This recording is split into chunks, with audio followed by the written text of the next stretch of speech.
Bienvenue dans les histoires de la licorne et du pirate. Aujourd'hui, je vais vous lire Les Pyjamasques et le Gros Garou de Romuald aux éditions Gallimard Jeunesse. Les Pyjamasques et le Gros Garou. Dong, dong, dong. La grande horloge sonne minuit. Dans la ville, il n'y a plus un bruit. Mais pendant que tout le monde dort, 3 petites têtes masquées pointent le bout de leur nez. Ce sont les pyjamasques. Au lieu d'être au lit, ils déambulent dans la nuit. Yo-yo bondit et rebondit partout comme une balle en caoutchouc.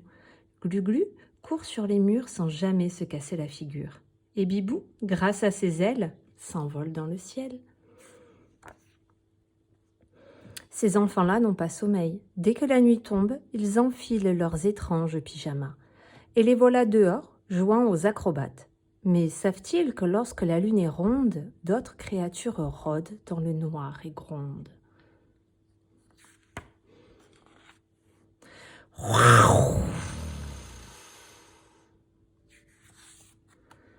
Même pas peur, hurlent les pyjamasques. Nous aussi, on peut crier. Blah! Stupéfaite, la créature tombe à la renverse. Les 3 marmots lui sautent dessus. On l'a eu, on l'a eu! Qu'est-ce que c'est que cette bête-là demande Yo-Yo. Un rat géant? Un caniche mutant, dit Glu-Glu. Ou un déguisement pour effrayer les enfants, ajoute Bibou. Mais non, ce n'est qu'une grosse peluche, dit Yo-Yo en lui paissant la truffe.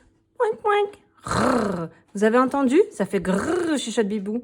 Ça veut dire que ce n'est pas une peluche, murmure Glu-Glu. Ça veut dire aussi qu'on va avoir de gros ennuis.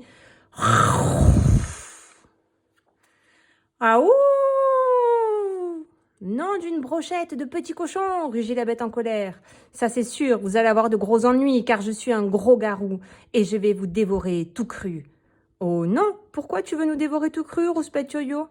Parce que ce soir c'est la pleine lune, répond le monstre. Et lorsqu'un gros garou regarde la pleine lune, il devient très, très méchant. Na! Approchez donc, regardez un peu mes grandes oreilles et mes grands yeux. Vous savez à quoi ça sert? C'est pour mieux trouver les enfants dans le noir. Oh, s'exclament les pyjamasques d'un air admiratif. Et puis regardez mes grandes griffes, c'est pour mieux les attraper. Waouh, s'écrient les chenapans. Et si vous êtes si malin, dites-moi à quoi ça sert de si grandes dents? À mâchouiller des pneus de camion? À avoir l'air bête et méchant? Ou à se prendre les pieds dedans, fanfaronnent les enfants. Ma parole, mais c'est de moi qu'elle se moque, ces mini-crottes. Venez ici que je vous croque, crie le gros garou. Les pyjamasques se carapatent dans tous les sens. Patatrac. Bibou se prend les pieds dans sa cape. Trop tard, le gros garou l'attrape.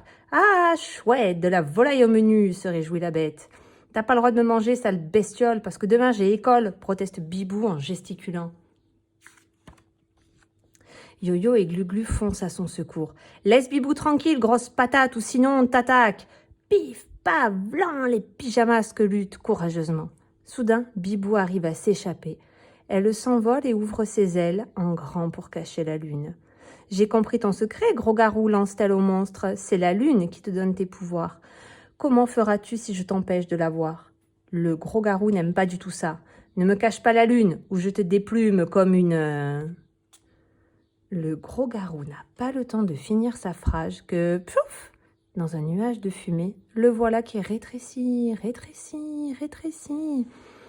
Regardez ce que vous avez fait, la magie est finie. Me voilà tout petit, pleurniche-t-il. Les pyjamasques l'entourent. T'es plus un gros garou maintenant, t'es un petit garou, notre petit garou. Et tu sais quoi, on te préfère en petit format. C'est vrai que je me sens plus léger, dit petit garou.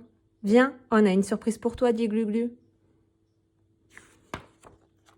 Un peu plus tard, les pyjamasques et leurs nouveaux copains se retrouvent sur les toits de la ville. « Alors, petit garou, que penses-tu de notre cadeau ?»« Ben, des lunettes de soleil la nuit, c'est plutôt une drôle d'idée. Mais au moins maintenant, je peux regarder la pleine lune sans me transformer en gros garou. »« Dis donc, petit garou, demande Yo-Yo, tout à l'heure, tu nous aurais vraiment dévoré tout cru ?»« Tout cru? Mais non, voyons, je vous aurais fait cuire avant.